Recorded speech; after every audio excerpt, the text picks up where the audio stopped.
Hey, welcome to the Huntsville Hustle podcast. We highlight the people in business that make Huntsville thrive. And today we've got my friend Charles Gardner on here. He's the founder of Synergy Strength. They're a leading force in functional fitness and strength training. He's all about helping people move better, feel stronger, and perform their better inside and outside the gym. So, Charles, welcome to the show, man.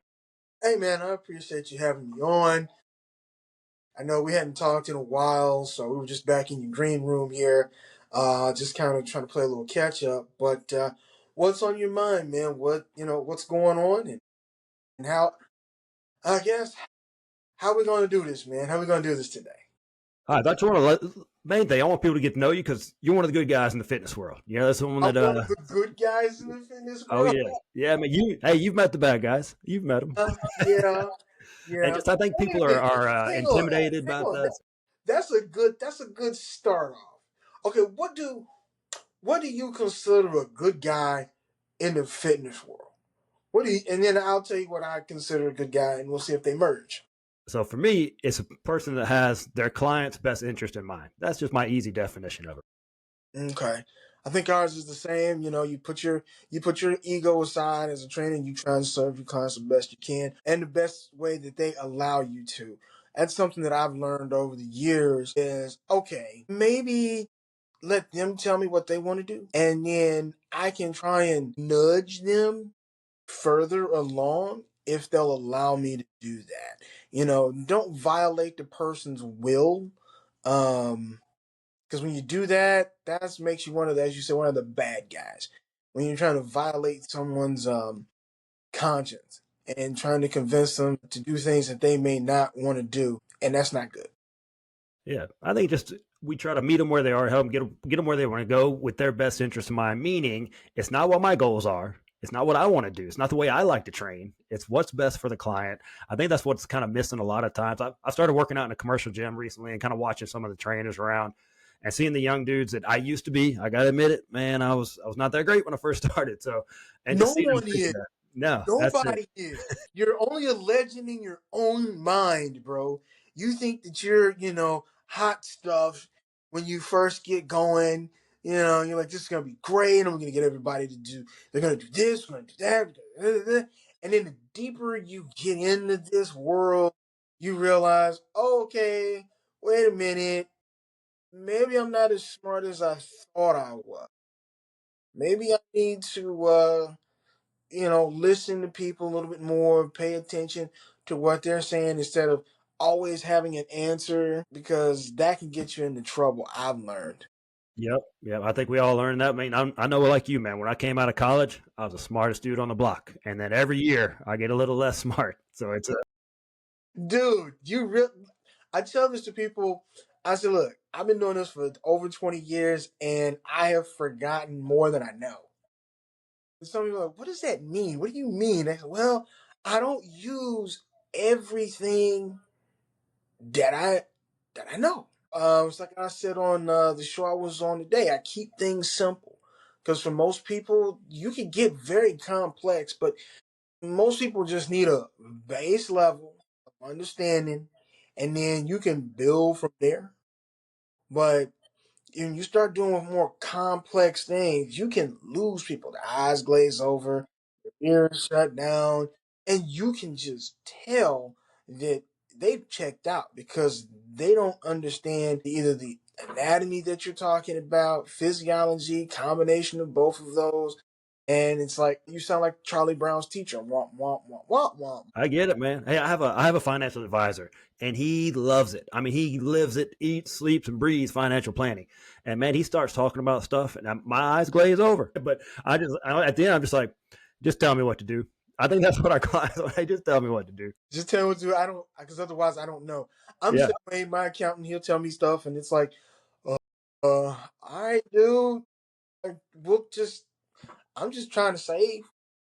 I I mean, and he's like, yeah, I know, but you need to do da da da, and you did, and I'm like, I know that, but just trying to just save as Hey, much that's as why I I hired you. One of the smartest things you'll do as a business owner is hire people out for stuff that makes your eyes glaze over. can. Ooh, Yeah. delegation, Yeah.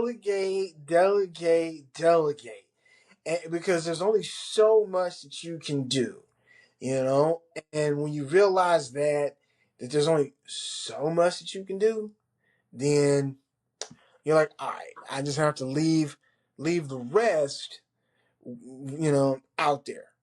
Yeah, I don't know if that makes sense or not. But I mean, that's how I look at it. that's it. So I want to kind of get into your training approach. It's pretty unique. I mean, obviously you get people stronger, you get them, physically stronger, but emotionally and mentally and all those things. How do you tap into the mental side with your clients? Well, the mental side really just comes down to listening and communication. Seeing I've learned that people will tell on themselves a little bit. They'll, if they're having some confidence issues and whatnot, you can hear it in the tonality of what they're saying and how they're saying it. And the key is to try and link into that. Like on the show that I was on Day to Day with Mariah, gentleman that I had on there, 75 years old, retired military. And one of the things that I've been coaching him through for his runs is just get out of your head. You don't have to, this isn't the military per se. I understand the mindset is ingrained, but you can enjoy the run. I know you want to beat your time and whatnot. That makes perfect sense to me. You're competing with yourself. But when you're focusing so much on the time, you end up slowing yourself down instead of just running your race, you know? And I guess the lesson with the flip side of that with the life thing is we get so caught up in, well, I should be at this level in my business now. Yeah, I should be here now. And that's as one of the other business people who in a totally different realm of business. His name's Eric July. I don't know if you like comics or not. Do you? for sure, for sure. Okay, well he's the founder of a comic company called the Rippaverse, and I'll send you some stuff behind the scenes, tag you in it, you share with your kids. But he said comparison. I'm gonna quote him directly, and I'm not a big cusser, but this is what he said: comparison is the bitch of joy. All right, meaning it will steal it, and it'll mess it up because you're constantly comparing yourself to this person, and you're not playing your own game. You're trying to play somebody else's. That's it. I got a business coach too, and he's always saying, "Quit shooting on yourself." You quit shooting all over the place. You're not should this, should that. That's not the way it works. That's not going to get you anywhere. You're going to stay stuck if you keep shooting on yourself. So, man, I think a lot of us do it business wise. A lot of people do it in the gym as well, and kind of on the same realm. A lot of people are intimidated to walk into a gym, especially like a strength type gym. How do you help people overcome that fear? Because you work with a 75-year-old. I think that's a good clue that you're able to get these people going. How do you get them over that intimidation and that fear of gyms? Well, fear of the gym is really just people going in once again and comparing themselves to the person next to them, the person who's been there for, doing it for 15 years or 20 years or 25 years. And when you do that, once again, you can shut yourself down. So what I tell people is, look, don't worry about use those people for inspiration, but don't use them as a direct comparison to where you are. So be inspired by them. And instead of saying, if I could only look like, or if I could only be like that, that's going to mess you up. You should be like, hey, that's good for him. I'm going to try to get to that level. Instead of, I want to be that person. You can't be that person. You have to be you and then express yourself, I guess, through how you train. That's a Bruce Lee technique, I guess. That's what I picked up from reading some of his books. I got those back there on the shelf there. Um, but you have to express yourself through your training and not try and express someone else because that's not going to work ever. Yeah, that comparison thing. Again, also not you at 20 years old, 18 years old. That's a lot of what I tend to deal with. A lot of people like well, when I was 20, I did this. It's like, oh well, that's a whole other person right there. That's 30 years later after kids and hormones and all these different things. That's a whole other person. You can't compare yourself to that. So let's go with where you are right now. So I think that's a great way that you work with people right there. Yeah, So, just a more mature mindset. Like I said, I go back to the guy who's in his 70s. I tell him all the time, if you're running and there's a guy in 25 and he's just bow booking it, let him have that. He's looking at you the same way you're looking at him. He's like, well, that guy's, his 70s. Hopefully I can still do this when I'm in my 70s. And you're looking back at the clock through him, going, I wish I could still run like that. And then that just it zaps you, and then it might zap him depending on how his brain works. Yeah, I think the older I get, the more I'm impressed with the people in their 60s, 70s, 80s still out there getting after it, man. That's what inspires me now. I'm inspired by everybody.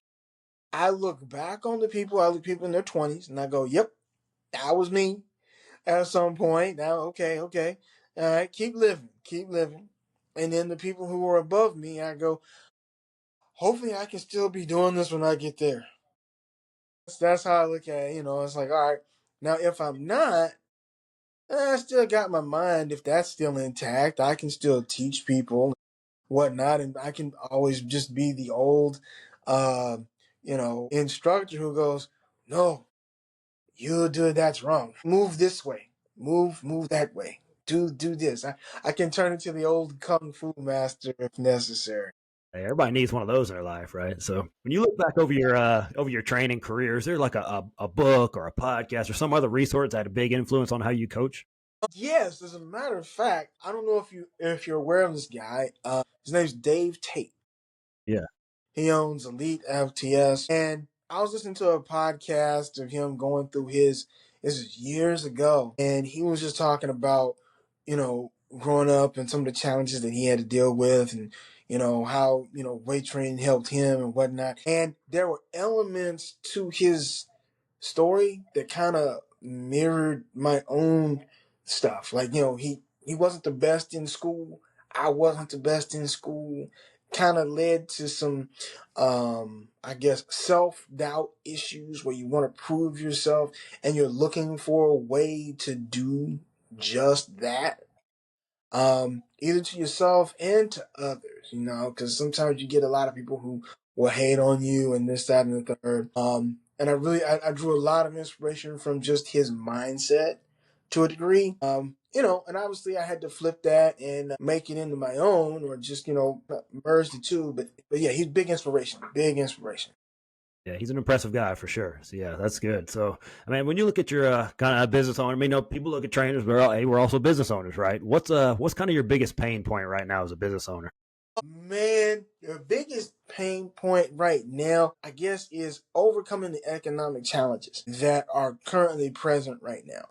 You want to give people the highest quality, but you don't want to sacrifice what you know you're worth. And getting people to understand, hey, look, this is an investment. This is not so much an expense, it's an investment in you. Yes, you're paying me and to help you as much as you'll allow me to help you, but it's an investment in you, is what that is. We kind of looked at some people look at it as a luxury item type of thing, but I mean it's a necessity in my world. Like taking care of my health and fitness and things. Those priority number one. Everything else kind of falls in line after that. So I'm with you on that. Well, So with all of the stuff like the Ozempics and all of these things, this nature, all the weight loss tools, I guess, that are available now, a lot of people, AI coming into the mix, and they're like, well, I'll just take the shot, or I'll just take this pill, or I'll just use AI. And I'm like, you still have to move your body. You still have to eat the right types of foods. These things don't solve, they may solve some of the problem, but they're not going to solve the disciplinary aspect, of what this entails. Because there's a certain level of discipline that you have to have. And I've learned that there's 80% of people, a little shaky. 10% can do it, and then you have, that top percent that are just like up there. And those are the people that we admire, we look at for inspiration and whatnot. But even they have bad days. Even they don't always stay on their nutrition and training 100%. They even take breaks. They're just showing you the highlight reel on Instagram or TikTok. That's it. So I mentioned earlier the kind of non-negotiables. What are your non-negotiables for your own health and fitness? I guess non-negotiables, like things that I won't give up and things that I won't do. Like things that you do every day to take care of your health. Hey, if nothing else, I'm going to do these few things. Well, I guess the biggest thing for me is I try not to internalize things. I try not to overly stress about stuff, things that I can't control, because that's more of a mental health thing, which leads into the physical aspect. Because if your mental health is bad, then your physical health will follow in suit. I know this is a little personal, but it'll give people an idea. So 5 years ago, my mom passed away from breast cancer, and I didn't realize how much of a toll that took on me mentally and emotionally until I started, reflecting in my physique, my work ethic, and all of that I was dealing. I didn't realize it until I looked back on it and was like, ooh, yeah, I didn't mourn properly. I got back into work because, okay, I was thinking, well, my mom would want me to, just keep it pushing and whatnot. And I don't think I gave myself enough time to actually like recover from that loss. And so now when I'm dealing with people who may have incurred a loss like that, I always tell them, look, I always tell them, give yourself enough time to do that because it will affect you. It'll affect you some way, your work, your physique, how you approach things.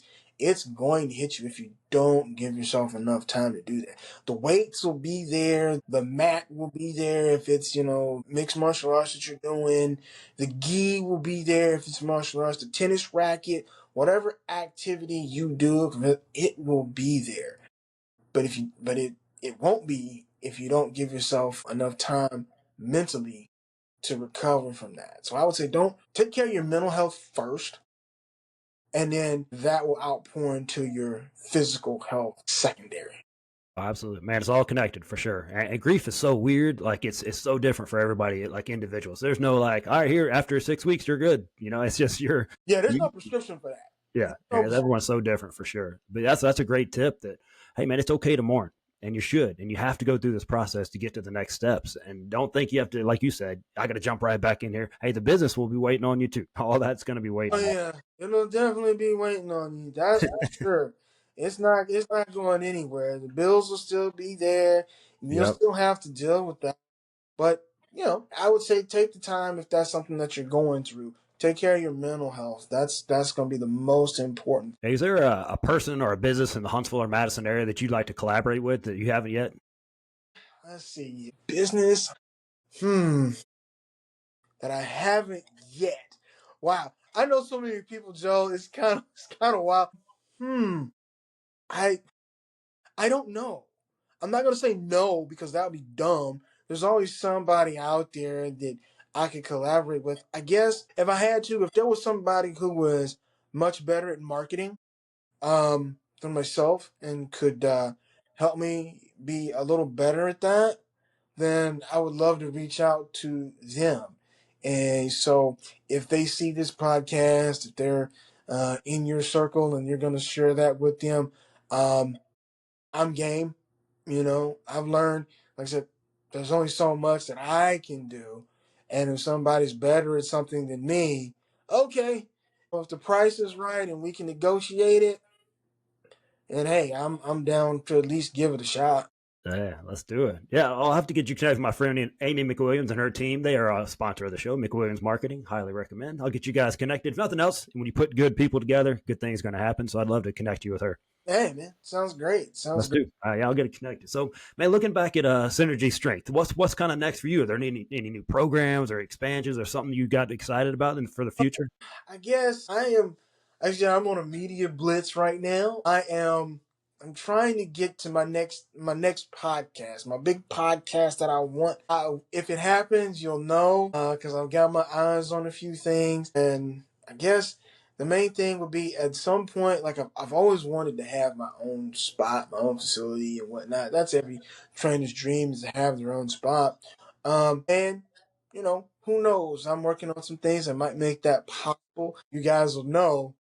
There will be signs, as the meme says.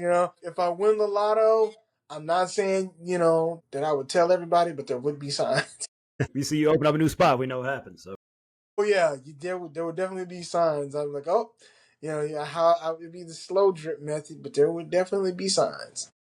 all right, man. Before I let you go, man, we're gonna hit these kind of quick hitters right here, the rapid fire question, man. You don't have to explain or anything. I'm just gonna hit you with a few of them. So, Okay, you early bird or night owl? I'm a night owl. Okay, that's rare for trainers, man. That's good. So, what's your biggest pet peeve you see in the gym? Pet peeve: people not paying attention. Man, that is everywhere now with these phones, right? That's a big one for me too. See, dogs or cats? I like cats. I had a cat when I was a kid, so I go with cat. All right. I don't own one now because my place is too small, and I think it's unfair for animals not to have enough space to run around. There you go. Looking out for the animal. That's it. Just like you do to your clients, looking out for the best interest. So Right. this is probably the most important question you'll be asked all day. Shake weight or thigh master? Uh, Thigh master. There you go. Yeah, get them gains, my friend. That's it. Yeah, So thigh master. Thigh master. Shake who, weight. Shake weight is that's some Diddy action right there. hey man, I used to write for the Huntsville Times. I wrote the fitness column for them for a while, and I made fun of the shake weight. And Mhm. some dude found my number somehow and called and cussed me out over the shake weight. Man, that's messed up. My number was not connected to the article. I don't know how he got my number, but man, And he this is cussed me. this is before the internet. Yeah, yeah, man. I don't Before know the how. internet was big, so he had to call up to the Huntsville Times, and they had to verify, and then they had to get, and then so he had to do a little homework to get to you. Yeah, it meant that much to him about the shake weight to call and cuss me.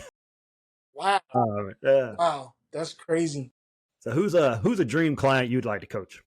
A dream client.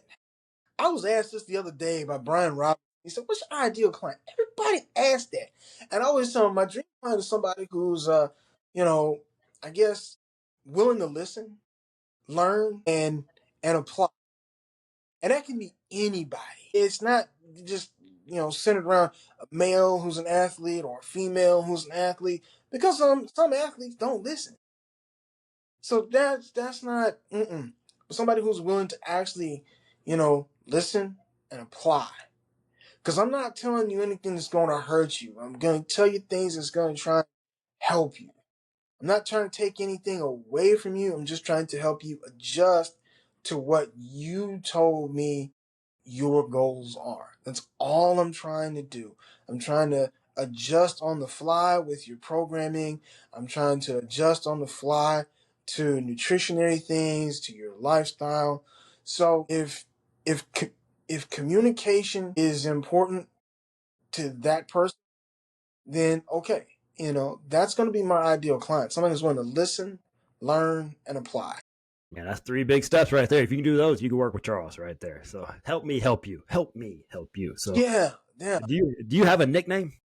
Yeah, it's a nickname my dad calls me this. It's based off of my middle name, but Mac. Mac. That's a solid nickname right there. I like that one. Here's something that I was gonna go with, and I don't know, I might rebrand at some point, but I've seen it, so I don't think I can use it. I was at some point going to call my company Max Fitness, but I saw that somewhere, and I was like, somebody has it, so I can't use it. But I don't know. There's always a chance I could change it to Max S&T or something like that. Strength S&C, Max Strength and Conditioning or something. That's got a nice ring to it. I like that. You like the ring of that? It's got a ring to it. So I'm sure it's already taken, so probably can't even use it. we can figure it out, man. So is there a quote or a motto that you live by? Um, Actually, yeah, it goes. I'm gonna go right back to the people up at Elite. Live, learn, pass on. Simple but so powerful. Yeah. Is there a local spot in Huntsville or Madison area somewhere that you like to go if you want to go unwind? Well, outside of where I live, my apartment. If I had to choose anywhere, Top Golf is where I would go. Be it with friends or just myself. Usually it works better with friends. But yeah, that place, I don't know. I blame my cousin who lives in Florida for that one. He took me to my first one, and I was hooked after that. Those are fun, man. I wear out those nets on the left and the right. I'm hitting them, I'm hooking them, slicing, whatever they're called, left and right. I wear out the nets. You don't have a good long ball. No, hook slice. I'm good at that. I knock it pretty hard, but it ain't going straight. That's for sure. Well, I'm glad to have those nets there because Yeah, they're saving cars and lives for sure. somebody would have been done. So, what's one thing most people don't know about you? One thing that people don't know about me. Ooh. Trying to think. What's something that people don't know? I guess something that people don't know would be never learned how to swim. Man, you probably like me, man. You probably sink right to the bottom, don't you? You got too much, Yeah. too much muscle mass. You sink to the rock bottom. Boom. Right? So that would be something that would be my kryptonite. I get in the pool, but I'm gonna look like that meme of a seal in the pool. Just gonna be booing around. There'll be no backstroking, breaststroking, or anything like that. I'm just gonna Head above water at all times. bob in the pool like this. That's all I'm gonna do. There you go. That's all I'm good for in pools. I don't like getting under the water much anyway. I'm with you on that. So, Hey, before we get out of here, so what does it feel like to be black? I heard gingers are black now. So what does that feel like? I mean, I've been black my whole life, so I don't really know. I'm just trying to get what does it feel like on the other side of that, when you got that recognition, like 2 weeks ago. well, I've been black 2 weeks, like you said, man. It's been pretty great so far. So Everyone's been, far, yeah, it's nice everyone's around been, here. Okay. yeah, very welcoming. Everybody let me in. Hey, welcome me in. As a ginger, most people don't let me in and recognize me as a fellow human being. So I love you. it's been a great That was, run, man. I that was appreciate the acceptance. that was pretty wild. I'm not gonna lie. That was one of the craziest things I heard in my life. And I was like, well, okay, well I know a couple of redheads, so let's just lean into that. Let's lean all the way in and have a little fun with that. It's been fun for sure, man. I'm having a great time. Having a great time. Good. I'm glad you're enjoying your stay. Hopefully you can continue to enjoy your stay. There are some privileges, as with most things. There are drawbacks too. So Hey, I'm gonna stay as long as y'all let me. I know some ginger's gonna mess it up for all of us, but I'm gonna ride it out as long as I can. hey, the Black Council will just take that into consideration, and we'll just it's like, okay, well, that was just one. He's got to go. Exit stage right. Okay. All right. Exit stage left. Whichever door is closer. Yeah. But the rest of y'all are good. Y'all can stay. Okay. Here. Yeah. Well, I'm gonna stay as long. I'm gonna stay as long as possible. So I'm having a good time. The great Kool-Aid is over there in the corner. Just saying. That's why I love grape Kool-Aid. So I'm in the right place. Hey, you in the right place too. See, there you go. There you go. Well, hey man, before we leave, how can people follow you, keep up with all the things you got going on? Okay, well, I have a website, energystrengths.net. You'll see that. Lots of good stuff there. And then also on Instagram, I have a little, what is it, icon where you can just click on top of there and you can find it there. So, and that's Synergy CEO underscore 800. CEO underscore 800. That's the number. And people can find me there for right now. My Facebook is currently out of commission. Somebody hacked it. So I got to figure out how to get that back. And I've just been taking my sweet time with it. They'll be all right. They can go to Instagram. They'll be all right. We'll link all that in show notes. They can just go click on it, go right there, right to your accounts, go check out all the things you have going, all the success stories, all the cool stuff you're posting out there. Hey, man, I appreciate you coming on the show today. Appreciate you welcoming me to the Black community. It's been a great run. So I appreciate all you're doing out there in the world. Like I said, Yeah, we need more good guys like you in the fitness world. I will. I'll look for this to be uploaded. What? When can we look for people? When we can look for this? No. I'm not stuff. This will be June 10th. This will be out June 10th. This will be on June 10th. Okay, so we got a couple of weeks until this comes out. I'll make sure I upload that and tag you in it, and we'll collaborate. Hopefully, we'll get a chance to do another show at some point and talk a little bit more, Joe. I appreciate you having me on, man. It's been fun, man. Good catching up with you. I always enjoy talking with you. You're a very philosophical guy. I like that in the fitness world. So, and if you're listening right now, please figure out how you can work with Charles. If you are willing to listen, learn, and apply, he's your guy. That's the one you want to work with right there. We'll have his contact information. Reach out to him. See how he helps you get better mentally, physically, emotionally, move better, get stronger, all that good stuff that you've been wanting to do. Make it this year that he can do it. Charles can help you with that. Appreciate you being on here, Charles. Appreciate you guys listening. We'll see you guys next week on the Huntsville Hustle podcast. All right, man. Peace.